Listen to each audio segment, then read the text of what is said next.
Alright, just to kind of give you guys an idea, these Gen 55 watt ballasts are very powerful. So they are rated at 55 watts, but obviously with all HID bulbs it requires a huge jump up in electricity in the beginning to ignite the xenon gases inside. So let me show you how high it goes. It's a 0 just for one bulb. I've seen it go as high as 80. This is, I've already turned this on before, not too long ago.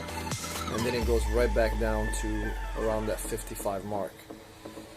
So when you have two of these and you turn them on at the same time, maybe if the vehicle does not have enough power because it wasn't, alternator wasn't rated for it, or whatever the situation may be, it could create a flicker. And let me give you an example of that by turning on the other side, because this case can't handle it. You see that?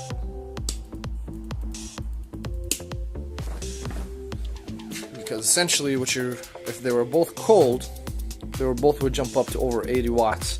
There's 160 watts total, and then it would go back down.